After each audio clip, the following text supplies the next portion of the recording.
ॐ सहना भवतु सहनौ भुनक्तु सह वीर्यं करवावहै तेजस्विनावतीतमस्तु मा विद्विषावहै। ॐ शान्ति शान्ति शान्तिः।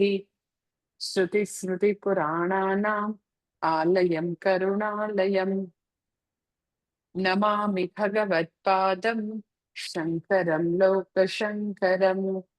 शङ्करं शङ्कराचार्यं केशवं बादरायणं सूत्रभाष्यकृतौ वन्दे भगवन्तौ पुनः पुनः। ईश्वरो गुरुरात्मेति मूर्तिभेदविभागिने व्योमवद्व्याप्तदेहाय दक्षिणामूर्तये नमः। ॐ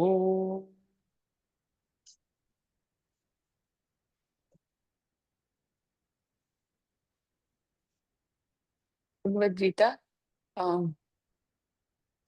5મો અધ્યાય અને શ્લોક નંબર 26, 26મો શ્લોક. કામક્રોધવિયુક્તાનાં યતીનાં વ્યતચેતસાં અભીતો બ્રહ્મ નિર્વાણમ વર્તતે વિદિતાત્મનામ. 26મો શ્લોક કે છે કામક્રોધવિયુક્તાનાં યતચેતસાં વિદિતાત્મનાં યતીનાં અભીતઃ બ્રહ્મ નિર્વાણમ વર્તતે. આગળના શ્લોકમાં બી જ્ઞાનનિષ્ઠ વ્યક્તિનું વર્ણન કર્યું, સ્થિતપ્રજ્ઞનું વર્ણન કર્યું, અને અહીંયા બી એ જ વર્ણન ચાલુ રાખે છે કે એવા લોકો જે કામ ક્રોધ વિયુક્તાનામ અર્થાત કામ ક્રોધથી મુક્ત છે, એક વસ્તુ. બીજી વસ્તુ યત ચેતસામ એટલે જે મનોનિગ્રહવાન છે, બીજો પોઈન્ટ કે છે. પછી ત્રીજું કે છે વિદિતાત્મનામ. વિદિતાત્મનામ એટલે જે લોકો આત્મજ્ઞાની છે. વિદિત આત્મા, જેને આત્માને જાણી લીધું છે, જે આત્મજ્ઞાની છે. પછી આગળ કે છે યતિનામ. યતિનામ એટલે જેઓ યતિ છે, યત્નશીલ છે એવા. એના માટે શું છે? તો કે અભીતઃ બ્રહ્મ નિર્વાણમ વર્તતે. એના માટે સર્વ પ્રકારે એને અહીંયા અને પછી, મીન્સ કે જ્યાં સુધી જીવંત છે ત્યારે અને પછીથી મૃત્યુ પછી હંમેશા એ લોકોને તો કે સર્વ પ્રકારે એ મુક્ત જ છે. એ હંમેશા તો કે બધા જ પ્રકારના શોકમાંથી, દુઃખમાંથી, તકલીફોમાંથી હંમેશા મુક્ત છે. જીવતા જીવ પણ મુક્ત, મરણ પછી પણ મુક્ત.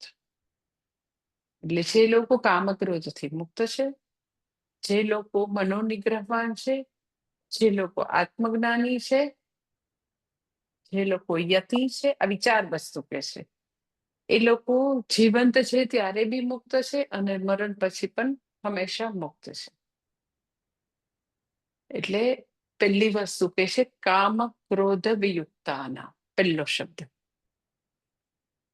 કે એ લોકો કામ અને ક્રોધથી મુક્ત છે. તમે જો ભગવદ્ ગીતામાં કે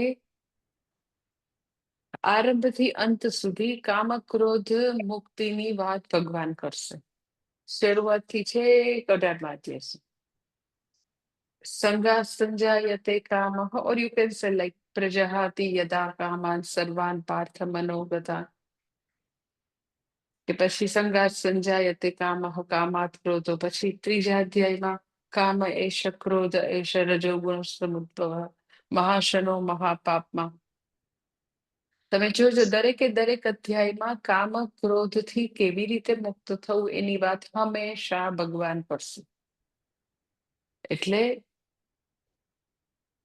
જે જ્ઞાનનિષ્ઠ વ્યક્તિ છે એ હંમેશા મુક્ત છે. કામ ક્રોધ વિયુક્તાનામ, એ મુક્ત છે. તો એ સાધક માટે સાધના છે કે સાધકે એના માટે રોજે રોજ કામ ક્રોધથી મુક્ત થવા માટે પ્રયત્ન કરવાનો.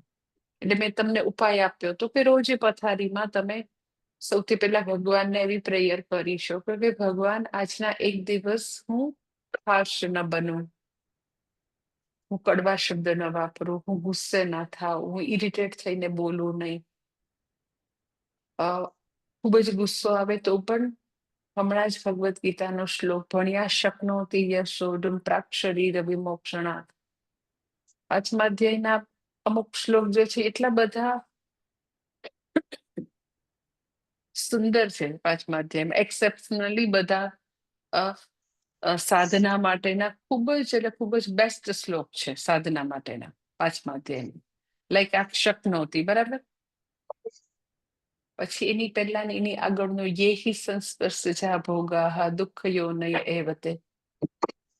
એટલે યેહિ સંસ્પર્શજા ભોગાહ, that is you can say binding desire માંથી મુક્ત થવા માટેનો ઉપાય આપ્યો છે. ધેટ ઇઝ દોષ દર્શન મુહુર્મુહુર. કે વ્યક્તિ જેટલી વાર એને જે બધી કામનાઓ સતાવે છે તો એ જે કામનાઓનો આવેગ છે, જે ફોર્સ છે, ફોર્સ એટલા માટે છે કારણ કે આપણને ખાલી એની સારી સારી વસ્તુઓ જ દેખાય છે. અંતે જે ગુમાવવાનું છે એ જરાય ખબર નથી પડતી. એટલે પાંચમા અધ્યાયના આ શ્લોકો જે છે સો ઇમ્પોર્ટન્ટ. કે વ્યક્તિ જે છે એ તો કે આ યહી સંસ્પર્શજા ભોગા એની પર મનન કરી શકે, મીન્સ સાધના કરી શકે. પછી શક્નોતિ યશોડુમ, ધેટ ઇઝ ક્રોધ મુક્તિ માટેનું.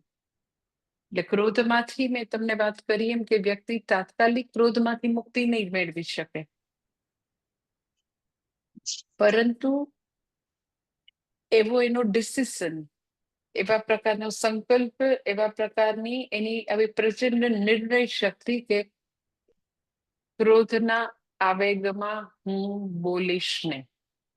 આવું એની એકદમ આમ જેને કહેવાય કે ખૂબ જ એટલે ખૂબ જ એનો સ્ટ્રોંગ વિલ પાવર હોવો જોઈએ કે ના હું નહીં જ બોલું, એ વખતે હું મારું મોઢું સીવી લઈશ. એટલે પાંચમા અધ્યાયમાં આ બે શ્લોક ઇઝ સો ઇમ્પોર્ટન્ટ. એની પહેલાના બી છે બધા ઇમ્પોર્ટન્ટ, પણ હું તો ખાસ તમને આ કામ ક્રોધ વિયુક્તા નામ એટલા માટે એ બે શ્લોક યાદ કરાવું છું કે વ્યક્તિ પોતાની જે બધી ઘણી બધી ઈચ્છાઓ, ઘણી બધું આ જોઈએ ભેગું કરવું, ભોગવી લેવાની જે બધી ભાવનાઓ અંદર છે એ ફોર્સમાંથી મુક્ત થવું છે. યેહિ સંસ્પર્શજા ભોગાહ એ શ્લોક ઉપર મનન કરી શકે.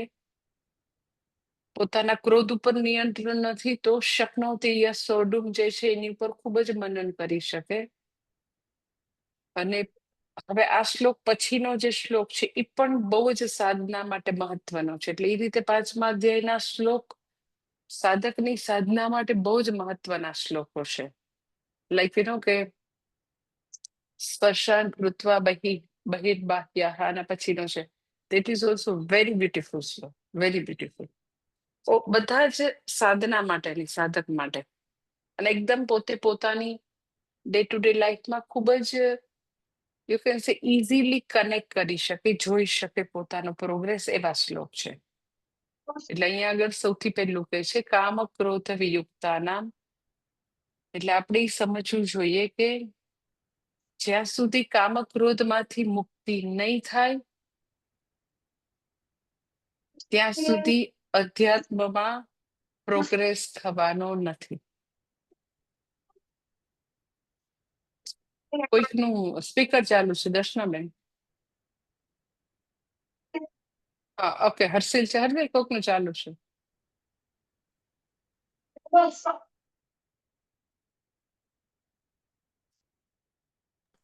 થઈ ગયું માતાજી.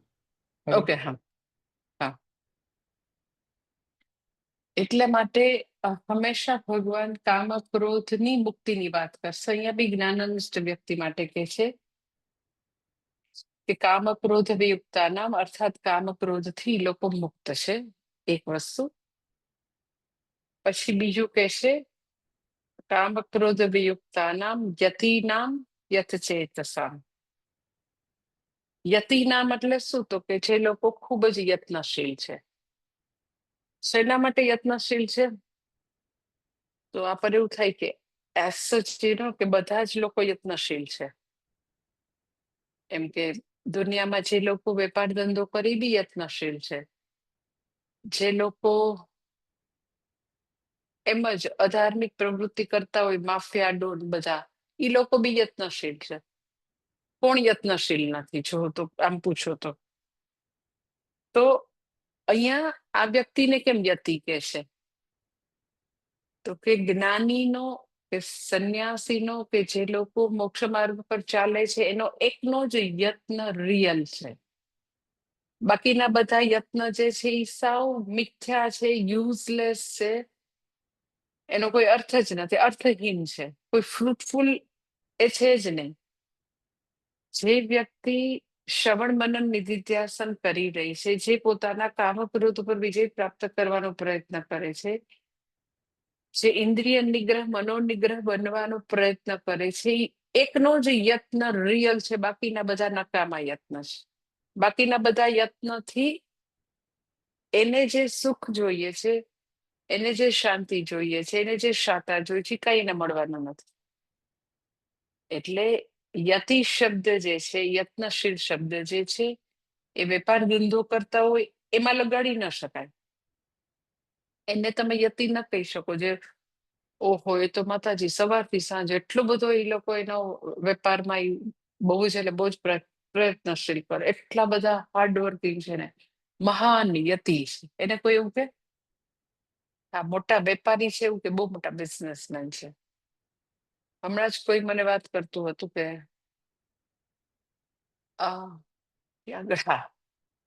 હમણાં હું ચેન્નાઈ ગઈ હતી ને, તો ચેન્નાઈમાં આપણે મંદિર માટેની થોડીક વસ્તુ લેવાની હતી, થોડીક બાકી રહી ગઈ હતી. તો એક મોલમાં આપણે ગયા હતા. મોલમાં ભગવાનનું બધું, કે ભગવાનની બધી વસ્તુ. એ મોલ 10 સ્ટોરી મોલ, સર્વના કંઈક કરીને, સર્વના એવું કંઈક નામ હતું એનું, 10 સ્ટોરી. ચેન્નાઈનું. તો કે એક આખો માળ એવો હશે કે જ્યાં બધું તમને ભગવાનનું બધું મળી જશે. કુમકુમ જોઈએ, ભસ્મ જોઈએ, દીવા જોઈએ, બધું મળી જશે, ધોતી જોઈએ. એટલે થોડી મંદિરની વસ્તુ લેવાની હતી, એટલે અમે લોકો ગયા. તો મને એની વાત કરતા હતા, એ જે ત્યાંના લોકલ વ્યક્તિ હતી, વાત કરતા હતા કે માતાજી આ 10 માળનો આ મોલ છે, અને એ જે આ સર્વના મોલના જે માલિકો છે એ બેઝિકલી તાડના ઝાડ હોય ને એની ઉપરથી ફ્રૂટ કાપીને વેચવા વાળા એકદમ પ્રિમિટિવ, બધા એકદમ ઇલિટરેટ જંગલમાં રહેનારા લોકો હતા. અને ઈ લોકોએ બી બહુ માંગણી કરી સરકાર પાસે કે અમને લોકોને બેકવર્ડ કાસ્ટમાં મૂકો, જેથી કરીને અમને બધા બેનિફિટ મળે. તો એ જે પોલિટિશિયન જે છે એને નામ દીધું, ભૂલી ગઈ, એને એવું કીધું કે તમને બેકવર્ડ કાસ્ટમાં મૂકવાથી તમારો કદી વિકાસ નહીં થાય. એના કરતા હું તમને આવી રીતે તમે સાચી એફર્ટ કરો એવું હું તમને બધું સગવડતા કરી દઉં. અને પછી એ લોકોને આવી બિઝનેસ તરફ વાળ્યા. તો કેન યુ ઇમેજિન? મને એમ વાત કરતા હતા, જે મોલમાં અમે ગયા ને, 10 માળનો મોલ, કે કેટલી બધી જગ્યાએ આવા મોલ છે, 10 સ્ટોરી. એક દિવસનો એનો જે વેપાર હોય એ કોઈ લાખોમાં નહીં, ડેઈલી 4 to 5 CR નો વેપાર, 4-5 કરોડનો વેપાર રોજ. અને એ માણસ, ઈ સર્વના જે છે એ લોકો, એમાં જે કામ કરતી જેટલી નાની નાની બહેનો અને છોકરાઓ જે છે, યંગ 18, 20, 22, 25, બધા જ એ લોકોના નાના નાના વિલેજના બધા ટીનેજર અને યુવાનોને એ લોકો રોજગારી આપે. એ લોકો આવે ત્યારે એ બધા લોકો લાઈક બેકવર્ડ બિચારા, એમ કે તો એને બધી ટ્રેનિંગ આપે, કોમ્પ્યુટર ચલાવવાની, બિલ્ડિંગની આ તે બધી. તો એ બધા જ તમને ત્યાં દેખાય કે એ બધું ત્યાંનો જે એરિયા જે છે એ લોકોનો એવો ગરીબ એરિયા, ત્યારના એ લોકો જે લોકો સદ્ધર થયા એ બધાને લાવીને આવી રીતે નોકરી અપાવે ને, એ લોકો એવી રીતે એની પણ ઉત્કર્ષનું એ લોકો કામ કરે છે. એક મોલનો 3 થી 4 કરોડનો વેપાર થાય એટલે તમે વિચાર કરો કે ઈ લોકો કેટલા હાર્ડવર્કિંગ લોકો છે, કેટલા હાર્ડવર્કિંગ. અને ડીમાર્ટ આપે એના કરતા બી ઈ લોકો સસ્તું આપી શકે છે. ઈ લોકોની આખી સ્ટ્રેટેજી એવી છે. બધા એ બલ્કમાં ખરીદી કરે વોટેવર, પણ ઘણું બધું માર્કેટ કરતા એ લોકો ઘણી લો કોસ્ટ અને ગુડ ક્વોલિટીનું એ લોકો આપતા હતા.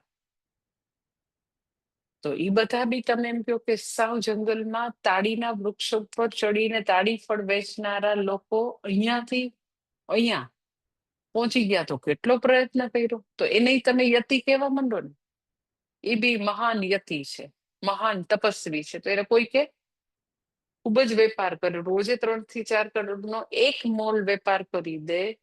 અને એવા તો એના ઘણા બધા મોલ ચેન્નાઈમાં છે અને સાઉથ ઇન્ડિયામાં છે. તો એને યત્ન, એ બી યત્ન કરે છે. તો એને યતિ કેમ નથી કહેતા? કારણ કે વેપાર ધંધો કરનારનો યત્ન જે છે એ રિયલ યત્ન નથી. કારણ કે યત્ન કર્યા પછી પાછો બહુ બધા જન્મો જન્માંતર યત્ન કરતા જ રહેવું પડે. જ્યારે જે વ્યક્તિ શ્રવણ મનન નિધિધ્યાસન રૂપી યત્ન કરી રહ્યા છે, એ યત્ન રિયલ છે. કારણ કે એ યત્ન પછી યત્ન કોઈ બાકી નહીં રહે, એટલે રિયલ યત્ન છે. એટલે યતિની વ્યાખ્યા અહીંયા આપે છે આદિશંકરાચાર્યજી. કામ ક્રોધ વિયુક્તાનામ કામઃ ચ ક્રોધઃ ચ કામ ક્રોધો તાભ્યામ વિયુક્તાનામ. પછી યતિનું કે છે યતિનામ એટલે સંન્યાસી નામ. યતિ એટલે અહીંયા આદિશંકરાચાર્યજી સંન્યાસી જ કહી દે છે. અર્થાત જે લોકો વિદ્યામાં રત છે, જે લોકો શ્રવણ મનન નિધિધ્યાસનમાં રત છે. અર્થાત આ એક જે છે એનો યત્ન જે છે એ રિયલ છે, એટલે એને જ યતિ કે છે. અને એ યત્ન એવો છે, તમે એમ કહો કે એને રિયલ શું કામ કહે છે? તો આ એક જ યત્ન એવો છે કે જે બંધન અને મુક્તિમાં ફરક લાવી શકે છે.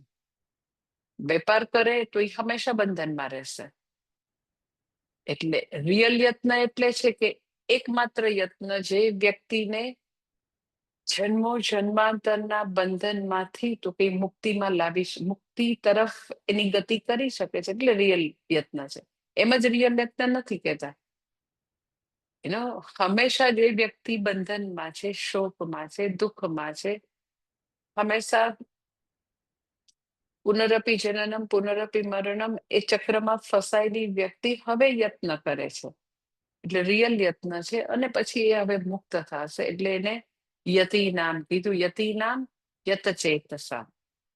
યત ચેતસામ એટલે શું? તો કે ચેતસ એટલે પોતાનું મન, પોતાનું અંતઃકરણ,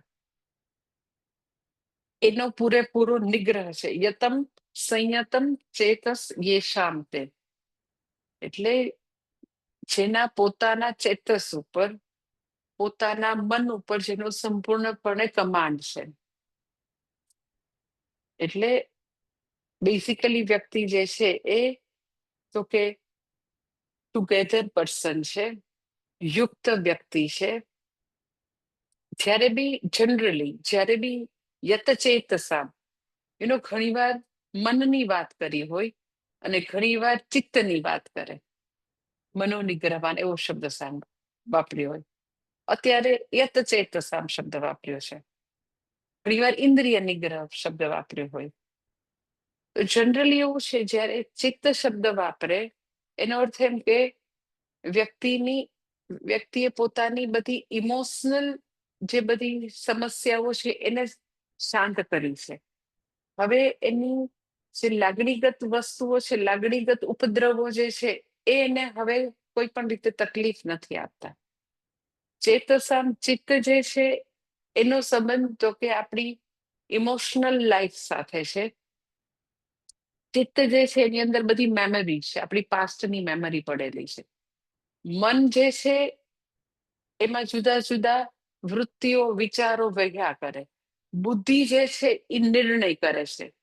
બુદ્ધિ જે છે એ તો કે વસ્તુઓને ગ્રહણ કરે, વસ્તુઓનું એનાલિસિસ કરે, વસ્તુઓને યાદ રાખે, વસ્તુઓને પાછી રિકોલ કરવાની હોય, પાછી એને સ્મૃતિમાં લાવીને પાછી વસ્તુઓને રજૂ કરવાની હોય, એનાલિસિસ કરવું, ગ્રહણ કરવું, રિટેન કરવું, રિકોલ કરવું, એ બધું બુદ્ધિનો ગુણ છે. મનનો ગુણ તો કે એની અંદર બધા વિચાર વહેતા હોય, પણ ચિત્તનો ગુણ શું છે? તો કે એની અંદર બધી ઇમોશન્સ, જે બધી પાસ્ટની બધી મેમરી જે છે એ બધી પડેલી છે. યત ચેતસા એટલે શું? તો કે બેઝિકલી એ બધી વસ્તુઓ જે છે, એઝ એ ઇમોટિવ પર્સન એ બધી વસ્તુઓ શાંત થઈ ગઈ છે. ઇમોશનલ પર્સન અને કોગ્નેટિવ પર્સન નું જાણે કે એકબીજામાં મર્જ થઈ ગયા છે. યત ચેતસા એટલે વ્યક્તિને તો કે આવી રીતે પોતે એના અંતઃકરણ તરફથી કોઈ પ્રોબ્લેમ નથી. અંતઃકરણ હવે એનું મિત્ર બનીને એને સહાય કરે છે, અને સાથે સાથે બધી ઇન્દ્રિયોની પણ સહાયતા મળી છે. એટલે બેઝિકલી આવું એક પ્રકારનું ટુગેધર પર્સન, એક પ્રકારનું વ્યક્તિ જે છે એને તો કે વ્યક્તિ શાંત અને સ્વસ્થ છે. યત ચેતસા માટે શાસ્ત્ર શ્રવણ કરે તો એ શ્રવણ જે છે એને આમ પોતે મનમાં પોતે બધું પેનિટ્રેટ કરી શકે, મનની અંદર બધું રાખી શકે, ધારણ કરી શકે. ગ્રંથ અવધારણ શક્તિ કઈ ઈ છે એનામાં યત ચેતસા એટલે, બીકોઝ એની પાસે દે હેવ સમ સ્પેસ. જ્યારે વ્યક્તિ ખૂબ જ અશાંત હોય, પછી આમ એકદમ જ થાકેલી હોય, ચિંતામાં હોય, ભવિષ્યની ચિંતા હોય, તો ઇનર સ્પેસ ના હોય. પણ જ્યારે શાંત અને સ્વસ્થ થઈને વ્યક્તિ શ્રવણ કરે તો દે ગેટ સમ ઇનર સ્પેસ. તો એ શ્રવણ કરેલી વસ્તુ જે છે એને અંદર પોતે રાખી શકે, પછી પાછું મનન કરી શકે. એટલે દેટ ઇઝ યત ચેતસા. અને એવી વ્યક્તિ માટે કે છે ભગવાન બીજું જે આગળ દે છે, વિદિત આત્મનઃ. તો વિદિત આત્મનઃ એના માટે અહીંયા આગળ ભગવાન શબ્દ વાપરે છે, વિદિતાત્મનામ. વિદિત જ્ઞાત આત્મા યેષામ તે વિદિતાત્મનઃ તેષામ વિદિતાત્મનામ સમ્યક દર્શિનામ ઇત્યર્થઃ. એટલે વિદિત જ્ઞાત આત્મા યેષામ તે વિદિત જ્ઞાત આત્મા, પોતે પોતાના આત્માને જાણી લીધું છે, એનું નામ વિદિત આત્મા. કેવી રીતે પોતાના આત્મા એટલે હું ને પોતાની જાતને જાણી લીધી છે. તો તમે એમ કહો કે હા, એમ કે મને ખબર છે હું કોણ છું, હું ડોક્ટર છું, હું એન્જિનિયર છું, હું તો કે આટલું આવો પૈસા વાળો છું, આવું મિનિસ્ટર છું, મને ખબર છે હું કોણ છું. તો એવી રીતે હું ને જાણવાનું છે. તો કે ના, એ લોકોએ પોતાની જાતને, પોતાના આત્માને બ્રહ્મ સ્વરૂપે જાણેલ છે કે હું સચ્ચિદાનંદ આત્મા છું, હું સત્યમ જ્ઞાનમ અનંત સ્વરૂપ પૂર્ણ સ્વરૂપ છું, હું એ અખંડ બ્રહ્મ સ્વરૂપ છું, આનંદ સ્વરૂપ છું, એવું જાણેલું છે. આત્માની એવી અધૂરી ઓળખ, આત્માની એવી શરીર મન બુદ્ધિના દ્રષ્ટિકોણથી ઓળખ તો બધાને ખબર છે કે હું તો ક્ષત્રિય છું, હું તો બ્રાહ્મણ છું, હું તો વૈશ્ય છું, હું તો બહુ જ બુદ્ધિશાળી છું, હું તો બહુ ભગવાન છું, મને તો બધા બહુ ઓળખે. આવી તો એન્ડલેસ ઓળખ બધાને ખબર છે. તો એવી ઓળખની હું કોણ છું એ નથી. વિદિત આત્માનઃ એટલે યથાર્થ રીતે, જેવી રીતે શાસ્ત્ર વર્ણન કરે છે એવી રીતે પોતાની જાતને જાણે છે. દેટ ઇઝ વિદિત આત્મનઃ. પૂજ્ય સ્વામી દયાનંદજી ક્યાંથી બધા નામ લઈ આવે છે સંન્યાસીના, એ હવે તમને ખબર પડી હશે. આપણે અમદાવાદમાં આપણા સ્વામીજી જે છે એનું નામ વિદિતાત્માનંદજી છે. એટલે જયારે બી જે બી નામ હોય એમણે ભગવદ્ ગીતામાંથી કે ઉપનિષદમાંથી ઓર આદિ શંકરાચાર્યજીના ભાષ્યમાંથી એને નામ કાઢેલા છે. એટલે બધા આપણા જે સંન્યાસીના નામ હશે એ બધા બહુ લાંબા લાંબા હશે, યુનિક હશે, અર્થસભર હશે, તો એમણે આમાંથી કાઢેલા છે. એટલે કે છે વિદિત આત્મનઃ વિદિત જ્ઞાત આત્મા યેષામ તે. એટલે આવી કામક્રોધથી મુક્ત વ્યક્તિ, યત ચેતસામ, જેને પોતાનો મનોનિગ્રહવાન વ્યક્તિ છે, ઇન્દ્રિયોનો જય કરેલો છે એવી વ્યક્તિ છે, આવી વ્યક્તિ છે વિદિત આત્મનઃ, જેને પોતે પોતાની જાતને બ્રહ્મ રૂપે જાણે છે, એ વ્યક્તિ ને શું ફળ પ્રાપ્ત થશે? તો કે અભિતઃ મુક્ત. એ અભિતઃ એટલે સર્વતઃ. સર્વતઃ એટલે શું? તો કે ઉભયતઃ. આપણે એમ કે અભિતઃ એટલે બધી રીતે. આપણે બધી રીતે એટલે શું? ઉભયતઃ. મુક્તિ એ વ્યક્તિ મુક્ત છે, જેનામાં આ બધી ક્વોલિટી છે, જે આત્મજ્ઞાન પ્રાપ્ત કરી લીધું છે. આત્મજ્ઞાન પ્રાપ્ત કરતા પહેલા તો કે એ વ્યક્તિ જે છે એને એ કામક્રોધ થી મુક્ત છે, યત ચેતસામ છે, યતિ છે, એ બધું છે. માટે એને વિદિત આત્માના માટે જ્ઞાન પ્રાપ્ત થયું. ઓકે, જ્ઞાન પ્રાપ્ત થયું એટલે એને શું ફળ મળે? એ મુક્ત થઈ જાય. કેવી રીતે મુક્ત થાય? અભિતઃ, ઉભયતઃ, બંને રીતે, સર્વતઃ, બધી રીતે મુક્ત. પણ એમ થાય કે ઓકે, મુક્તિ એનું ફળ છે. સપોઝ એમ કે એ મુક્ત થઈ જાય ને, શોકમાંથી, દુઃખમાંથી મુક્ત થઈ જાય એને એનું ફળ. તો તમે એમ કહો કે એ તો બહુ સારું લ્યો, આત્મજ્ઞાન પ્રાપ્ત કરે એટલે વ્યક્તિ શોકમાંથી, દુઃખમાંથી કાયમી રીતે મુક્ત થઈ જાય. ક્યારે મુક્ત થઈ જાય? મરણ પછી ને? ના ના. ઓકે, મરણ પહેલા? તો કે ના, મરણ પહેલા પણ મુક્ત, મરણ પછી પણ મુક્ત. ધેટ ઇઝ કોલ્ડ અભિતઃ. ઉભયત, અભિતઃ એટલે ઉભયતઃ. ઉભયતઃ એટલે બંને રીતે, જીવતા જીવ પણ મુક્ત, મરણ પછી પણ મુક્ત. એમ કે પણ પછી એમ કે મને એવું ન ગમે, એવું જરાય એમ કે મરણ પછી એમ કે મારે આવવાનું જ નહીં પાછું. હરિના જન તો મુક્તિ ન માંગે, માંગે જન્મો જન્મ અવતાર. મારે તો પાછું અવતરવું છે, મારે તો સેવા કરવા આવું જ પાછું. મારે તો પાછું એમ કે બસ જન સેવા કરીશ, મારે આવું જ પાછું. આ તમે એમ કહો કે પછી એમ કે મુક્ત થઈ જાય, બહુ આમ શુષ્ક લાગે છે. એવું નહીં. એવું તો શું કહેવા માંગે છે ભગવાન મુક્તિ એટલે? તો એ પેલા સમજીએ આપણે કે શા માટે તારે પાછું આવવું છે. પેલા તો કોઈ એમ કે ને કે હરિના જન્મ તો મુક્તિ ના માંગે, માંગે જ. તારે જન્મ અવતાર લઈને કરવું જ શું? તો એમ કે પણ મારે ભજન કરવું છે હરિનું. ઓકે, પણ ભજન કરીને તારે શું પ્રાપ્ત કરવું છે? અરે ભગવાનના ભજનમાં તો જે પૂર્ણ સુખ છે, ઓકે, ધેટ ઇઝ કોલ્ડ મુક્તિ. એનો મુક્તિ એટલે શું? તો કે શોક રાહિત્ય, શોક કે દુઃખમાંથી કાયમી રીતે મુક્તિ અને પૂર્ણ આનંદની પ્રાપ્તિ. એટલે કોઈ બી વ્યક્તિ ક્યારેય બી તમને એવું કે ને કે પણ મને મુક્તિ નથી જોતી, ફરી ફરીને આવવું છે, ફરી ફરીને આવવું છે શેના માટે? સુખ માટે જ આવવું છે. તો ઈજ તો ભગવાન કહે છે ઉભયતઃ, જીવતા જીવ પર પૂર્ણ સુખ, અને પછીથી મરણ પછી પણ એ પૂર્ણ સુખમાં જ રહેશે. એટલે ઈ શું છે એ આપણે સમજીએ. એટલે તમે શબ્દ સાંભળ્યો હશે, એટલે એનો તો તમે એમ કહ્યું બે પ્રકારની મુક્તિ છે. તો ખરેખર બે પ્રકારની મુક્તિ નથી. જે મુક્ત હતા, જીવતા જીવ જે મુક્ત હતા એ જ મુક્ત થયા, બે મુક્તિ નથી. તમે એમ કહો કે પણ જીવતા જીવ એક મુક્તિ હતી, પછી એનું ડેથ થયું, એની મહાસમાધિ થઈ ગઈ, એટલે પછી એને મુક્તિ મળી ગઈ, વિદેહ મુક્તિ, જીવન મુક્ત થઈ ગયા. તો બે પ્રકારની મુક્તિ એકચ્યુઅલી નથી, મુક્તિ એક જ છે એઝ સચ.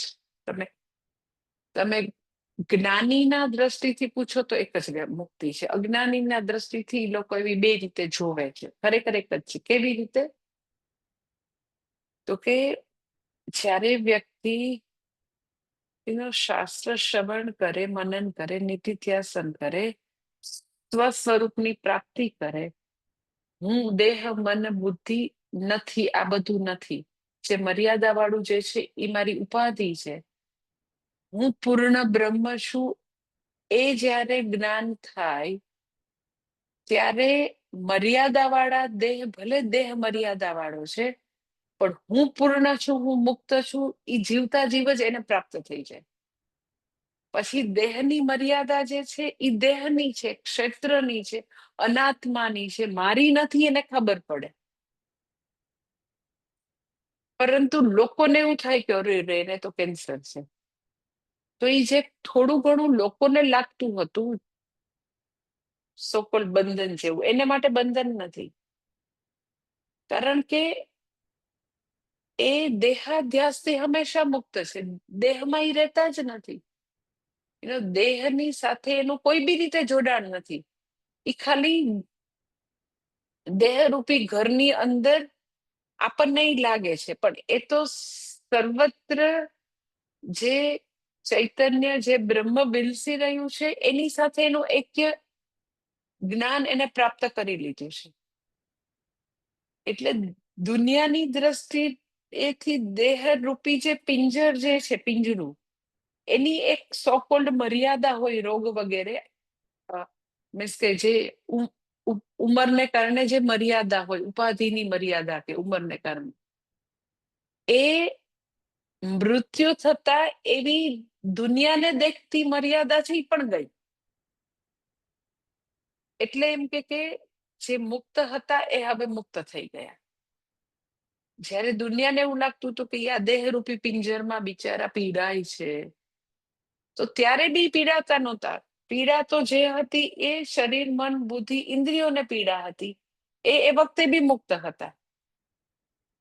ઇટ ઇઝ લાઈક કે એક્ઝેક્ટલી લાઈક એમ કે કોઈ ઘડો હોય તો એ ઘડાની અંદર ખાલી યુ કેન સે થોડુંક જ પાણી સમાતું હોય, 100 લીટર પાણી સમાતું હોય, અને બીજું એક ખૂબ જ મોટું પાત્ર હોય, એમાં કદાચ એમ કે 1000 લીટર પાણી સમાતું હોય, તો તમે એમ કહો કે આ તો જો એમ કે આ બિચારું કેટલું નાનકડું છે, 100 લીટર પાણી સમાય છે, એમાં 1000 લીટર. પછી ઈ જે ઘડો જયારે તૂટી જાય અને પેલો બી તૂટી જાય, તો આપણે એમ કહીએ કે ઘટાકાશ મહાકાશમાં ભળી ગયું. આ જે 100 લીટર સ્પેસ છે એ ટોટલ સ્પેસમાં ભળી ગઈ. પણ એ તો જયારે દિવાલો હતી ત્યારે બી સ્પેસની અંદર કોઈ ડિવિઝન હતું જ નહીં. 100 લીટર એટલે ઘટાકાશ મહાકાશ, આ ઘટનું સ્પેસ અને ટોટલ સ્પેસ એવી કોઈ જુદું નહોતું કે ઘટનું સ્પેસ છે જુદું છે, એ નાનકડું છે, ઓલું મોટું છે. એમ અહીંયા જે ચૈતન્ય બેસી રહ્યું છે અને ટોટલ ચૈતન્ય, તો ચૈતન્યમાં કોઈ ભેદ નથી. પણ જે લોકોની દ્રષ્ટિ ખાલી ઉપાધિ ઉપર એકદમ જ ફિક્સ થયેલી છે, એને ઉપાધિથી આગળ પરમ ચૈતન્યના દર્શન નથી થતા, ઈ લોકોને એવું થાય કે ઈ લોકો બિચારા બંધન છે. એટલે જ્યારે વ્યક્તિને જ્ઞાન પ્રાપ્ત થાય, એ જ્ઞાનનિષ્ઠ બની ગયા, એ જ વખતે મુક્ત છે. પછી ખાલી જયારે એનું ડેથ થાય ત્યારે ઉપાધિની થોડી ઘણી મર્યાદા છે એ બી ગઈ. એટલે વિદેહ મુક્તિ ને જીવન મુક્તિ આવા બે શબ્દો છે ખાલી, કે એ જીવતા હતા ત્યારે બી મુક્ત હતા,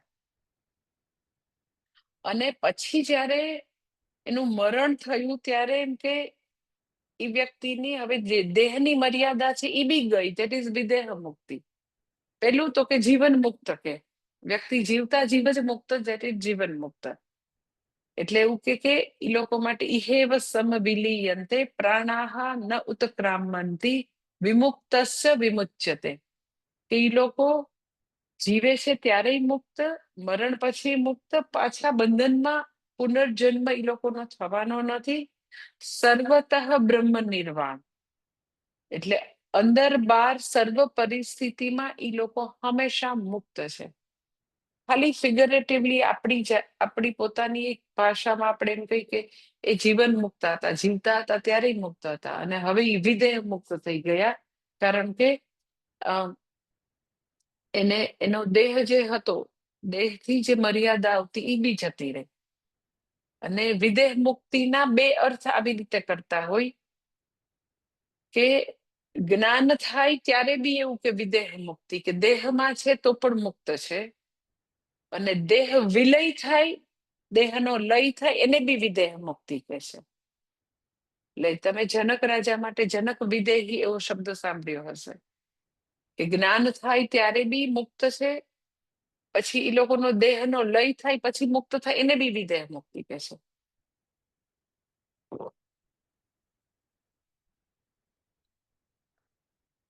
અર્થાત વ્યક્તિ જે છે એને તમે એવું કહી શકો આમ બે મુક્તિ નથી, પણ એવું એમ જ ફિગરેટિવલી કેવું હોય તો કહેવાય કે વ્યક્તિ પોતે અધ્યાત્મના માર્ગમાં પોતે ખૂબ જ એવી કમિટેડ લાઈફ જીવતા હોય, સંન્યાસ જીવનમાં હોય અને પૂર્ણ રીતે વિદ્યાને સમર્પિત જીવન છે, ગુરુ સેવા શુશ્રૂષાનું જીવન છે, ભક્તિનું જીવન છે, ને પૂર્ણ રીતે જ્ઞાનનો પ્રયત્ન કરે છે, શ્રવણ મનન નિધિધ્યાસન કરી રહ્યા છે, એવા યતિ છે. યતિ નામ યત ચેતસામ કામ ક્રોધ વિયુક્તા નામ એવા છે. તો પહેલા જીવન મુક્તિનું એવું કહી શકો કે પહેલું સ્ટેપ શું છે તો કે જીવન મુક્તિ. જીવન મુક્તિ એટલે શું તો કે જીવતા જીવ જ મુક્ત છે. અહીંયા જ હવે કાયમ માટે શોકમાંથી મુક્ત. મુક્તિ એટલે શોકમાંથી મુક્તિ, દુઃખમાંથી મુક્તિ. હવે એને ગમે તેવા મહાન દુઃખ જે છે તો એને હવે વિચલિત નહીં કરે, એ મુક્ત છે. અર્થાત દુનિયાની બધી જે કઈ ઝંઝાવાતો છે, જે બી ત્રિવિધ તાપ છે, એનાથી કાંઈ નહીં. દેટ ઇઝ જીવન મુક્ત. એટલે મુક્તિ અર્થાત પેલી જીવન મુક્તિ એમ જ તમારે કેવું હોય તો. પછી એનું જ્યારે મરણ આવે દેહ પતન પછી, હવે વિદેહ મુક્તિ એવું બીજું સ્ટેપ નથી. આપણે એમ જ ફિગરેટિવલી કહીએ કે એ તો વિદેહ મુક્તિ છે, પણ જે જીવન મુક્ત હતો એ જ મુક્ત થયો. એટલે વ્યક્તિ જે છે એનું મરણ આવે તો અનાયાસે એમ જ વ્યક્તિ જે છે એ મુક્ત થઈ જશે એવું નહીં થાય. એ જીવન મુક્ત વ્યક્તિ હતી જ, એને શ્રવણ મનન નિધિધ્યાસન દ્વારા જ્ઞાન અને પછીથી જ્ઞાન નિષ્ઠા પ્રાપ્ત કરેલી છે, અને હવે એનું દેહનું પતન થયું, દેહનો વિલય થયો, તો હવે એને આપણે કહીએ કે વિદેહ મુક્તિ. પણ વિદેહ મુક્તિ એમ કે વ્યક્તિ ખાલી એમ જ ખાલી સંન્યાસનું જીવન જીવે છે, જ્ઞાન પ્રાપ્ત નથી કર્યું અને મુક્ત થઈ જશે એવું નહીં થાય. જીવતા જીવ જ જે વ્યક્તિ મુક્ત હોય એ મુક્ત થાય. ખાલી તમે એમ કહો સંન્યાસ લઈ લીધો કે ખાલી લોકો મીન્સ કે લાઈક શ્રવણ કરી રહ્યા છે ને એટલે મુક્ત થઈ જાય એવું નથી. મુક્ત હોય એ મુક્ત થાય, મારું કહેવાનું તાત્પર્ય છે. અગર વ્યક્તિ જીવતા જીવ મુક્ત નથી, બરાબર, અને પછી તમે એમ કહો કે હવે તો એનું મરણ થયું ને એટલે હવે એ તો મોક્ષ પામી ગયા, મોક્ષ માર્ગ સીધાવી ગયા, ન થાય એવું. અનાયાસે મોક્ષ નથી થવાનું. મોક્ષ માટે વ્યક્તિ યતિ હશે, યત ચેતસામ હશે, કામ ક્રોધ વિયુક્તા નામ હશે, ખૂબ જ ગુરુ સેવા શુશ્રૂષા કરી છે, ખૂબ જ શ્રવણ મનન નિધિધ્યાસન કર્યું છે, અને અયમ આત્મા બ્રહ્મ સચ્ચિદાનંદ આત્મા હું એ પરબ્રહ્મ સાથે એક છું, એ જ્ઞાન પ્રાપ્ત કરે, that is જીવન મુક્તિ. અને એ વ્યક્તિના દેહ વિલય પછી એ મુક્ત છે, એ મુક્ત થાય.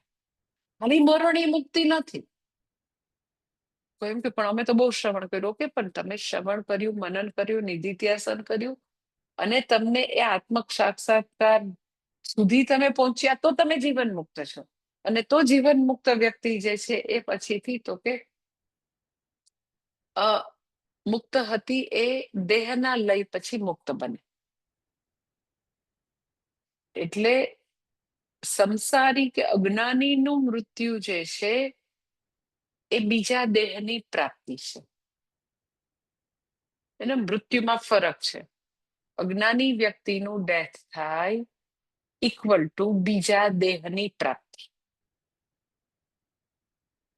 ભલે આપણે કોઈનું મરણ થાય એટલે આપણે એવું લખીએ કે પછી તો એમને એમ કે મોક્ષ મળી ગયો, એ લોકો મોક્ષ માર્ગે સીધા આવ્યા, એવું આપણે ભલે લખીએ, પણ મોક્ષ ક્યારેય અનાયાસે નથી. બિના પ્રયત્ન મોક્ષ નથી. મોક્ષ છે એ હંમેશા પોતાના પુરુષાર્થનો વિષય છે. ચતુર્વિધ પુરુષાર્થમાં ભગવાને ચોથા પુરુષાર્થ તરીકે મોક્ષને મૂક્યો છે. જેમ ધર્મ પુરુષાર્થ છે, કામ પુરુષાર્થ છે, અર્થ પુરુષાર્થ છે, મોક્ષ પુરુષાર્થ છે. લાઈક કે અર્થનો પુરુષાર્થ છે તો તમે એમ કહો કે એમનેમ જ અનાયાસે મારા એકાઉન્ટમાં પછી તો 25 કરોડ આવી ગયા, એમનેમ આવે? પુરુષાર્થ છે, તમારે એને માટે પુરુષાર્થ કરવો પડે તો પૈસા. કામનો પુરુષાર્થ, વ્યક્તિને બહુ ભોગવવાની ઈચ્છા છે તો એમને એના મોઢામાં બધું વસ્તુ આવી જાય, એટલે ખાવું તો પડે ને. એ બી પુરુષાર્થનો વિષય છે. ધર્મ છે, પુણ્ય કમાવવું છે તો પુણ્ય એમને કમાવાય, એ બી પુરુષાર્થનો વિષય. તો મોક્ષ બી પુરુષાર્થનો વિષય છે. વ્યક્તિને અનાયાસે મોક્ષ થઈ જાય, ગુજરી જાય એટલે બધાનો મોક્ષ થઈ જાય, એમ થોડી થાય. એટલે અજ્ઞાની વ્યક્તિનું મૃત્યુ એ બીજા શરીરની પ્રાપ્તિ છે. In other word you can say અજ્ઞાનીનું મૃત્યુ એ અલ્ટિમેટ મૃત્યુ નથી, એ એક અલ્પ વિરામ છે, કોમા છે. ફરીથી બીજો દેહ, પછી પાછું એને જ્ઞાન પ્રાપ્ત નથી કર્યું, ફરીથી પાછો બીજો દેહ. કયો દેહ પ્રાપ્ત થશે? યથા કર્મ યથા શ્રુતમ. એને મનુષ્ય જન્મ મળ્યો, મનુષ્ય જન્મનો જરા બી પુણ્ય કમાવામાં એને ઉપયોગ ન કર્યો, જરા બી પુણ્ય ન કમાણી વ્યક્તિ, તો પછી તમને લાગે છે કે એને ફરીથી ભગવાન મનુષ્ય જન્મ આપે? એટલે ફરી નવા જન્મો મળશે, મનુષ્ય જન્મ મળશે, યુ ડોન્ટ નો. અને જ્ઞાનીનું મૃત્યુ જે છે તો એ મૃત્યુ જે છે એ અલ્ટિમેટ મૃત્યુ છે, જ્ઞાનનિષ્ઠ વ્યક્તિનું અંતિમ મૃત્યુ છે. હવે એના માટે તો કે ફરીથી ઇહેવ સમવિલીયન્તે પ્રાણાહ ન ઉત્ક્રામંતી વિમુક્તસ્ય વિમુચ્યતે. કે હવે એના પ્રાણ જે છે એ ફરીથી એમ કે આગળ એનો જીવાત્મા જે છે એ પોતાનું સૂક્ષ્મ શરીર લઈને બીજા કોઈ યોનિમાં, કોઈ માં જે છે એની અંદર ગર્ભમાં એ પ્રવેશ હવે કરતું નથી. હવે તો કે એ વ્યક્તિ જે મુક્ત હતી એ કાયમ માટે મુક્ત છે. એને તો કે એનું મૃત્યુ જે છે, જ્ઞાનનિષ્ઠનું મૃત્યુ જે છે એ પૂર્ણ વિરામ છે. એટલે શું થાય?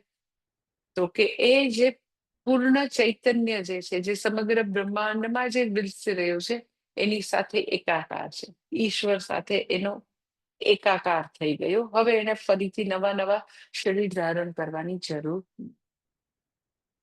એટલે કે છે કે વિમુક્તસ્ય વિમુચ્યતે, તે મુક્ત હતો એ મુક્ત થયો. હવે અહીંયા આગળ એકચ્યુઅલી 5મો અધ્યાય જે છે એનો જે વિષય વસ્તુ છે એ પૂરું થાય છે. હવે પછીના 3 શ્લોક જે છે એ છઠ્ઠો અધ્યાય ધ્યાન શ્લોક છે, એની ભૂમિકા રૂપ હવે પછીના 3 શ્લોક છે. એની સંગતિ કે એની ભૂમિકા રૂપ 3 શ્લોક છે.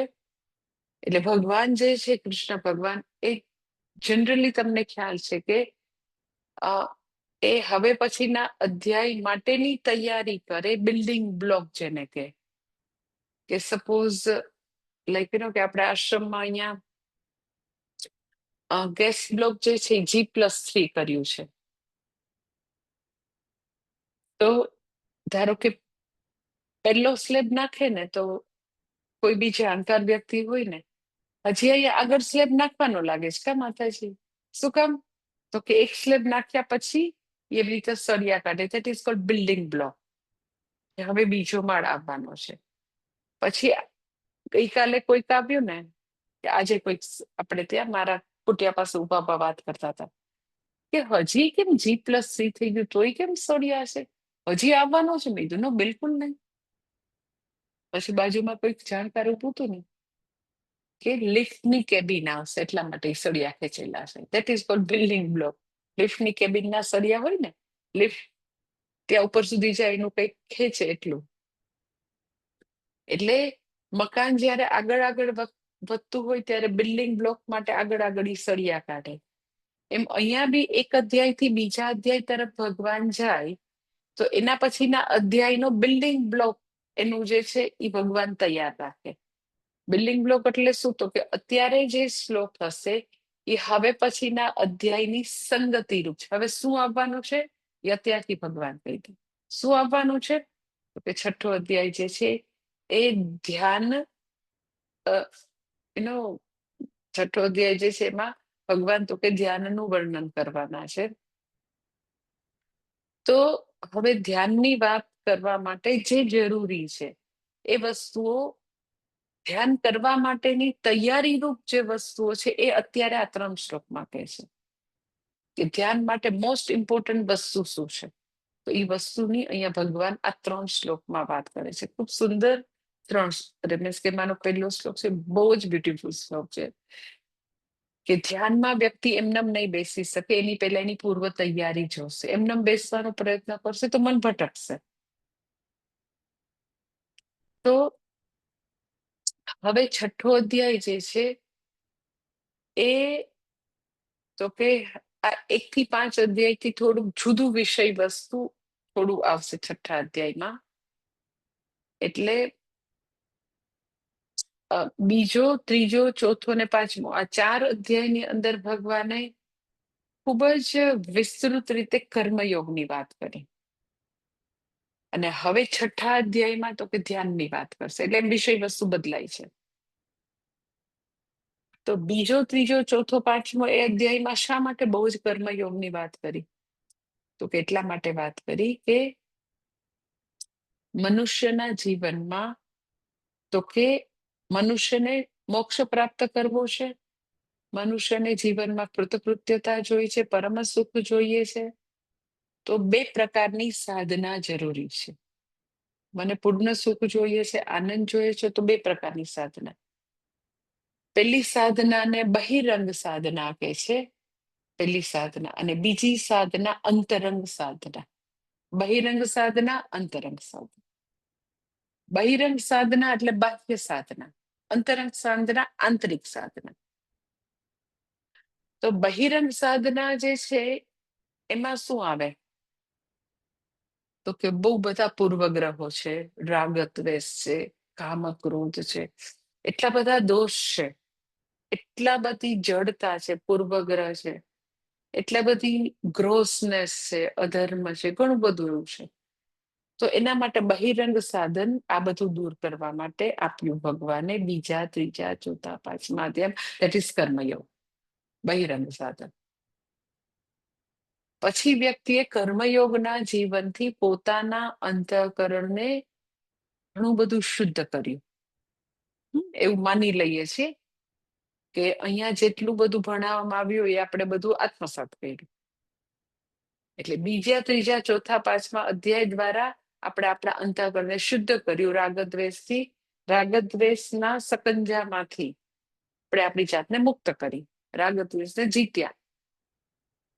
જીતેન્દ્રિયપણું, મનોનિગ્રહપણું, કામ ક્રોધ વિયુક્તપણું એ બધું પ્રાપ્ત કર્યું. દેટ ઇઝ બહિરંગ સાધના, કર્મયોગ. તો ભગવાન કે ઓકે, તને અંતઃકરણ અશુદ્ધિ એ એક સમસ્યા છે જે બહિરંગ સાધનાથી તે સોલ્વ કરી, અંતઃકરણ અશુદ્ધિ. તો ખાલી અંતઃકરણ અશુદ્ધિ એક જ દોષ નથી. હવે અંતરંગ સાધનાની અંદર ચિત્ત અશુદ્ધિ જેમ દોષ છે, એમ ચિત્ત ચાંચલ્ય પણ દોષ, અશાંતિ, રેસ્ટલેસનેસ, અને આવી રીતે ચિત્ત ચાંચલ્ય પણ દોષ છે. તો એને કેવી રીતે દૂર કરવો? તો કે અંતરંગ સાધન દ્વારા. બહિરંગ સાધનમાં દોષ શું હતા? તો કે ખૂબ જ રાગ દ્વેષ, ખૂબ કામ ક્રોધ હતા, બહુ બધું કર્તવ્ય કર્મનું પાલન નહોતું કરવું, કમ્ફર્ટ ઝોનમાં રહેવું, તું સેવા નથી કરવી, એવું ઘણું હતું. તો ભગવાને કર્મયોગ દ્વારા એ બધા દોષ આપણને દૂર કરવાના રસ્તા બતાવી. હવે બહુ બધી રેસ્ટલેસનેસ છે, અશાંતિ છે, તો હવે એને દૂર કરવા માટે ભગવાન અંતરંગ સાધન માટે ધ્યાનનો ઉપદેશ આપે છે. દેટ ઇઝ છઠ્ઠો અધ્યાય.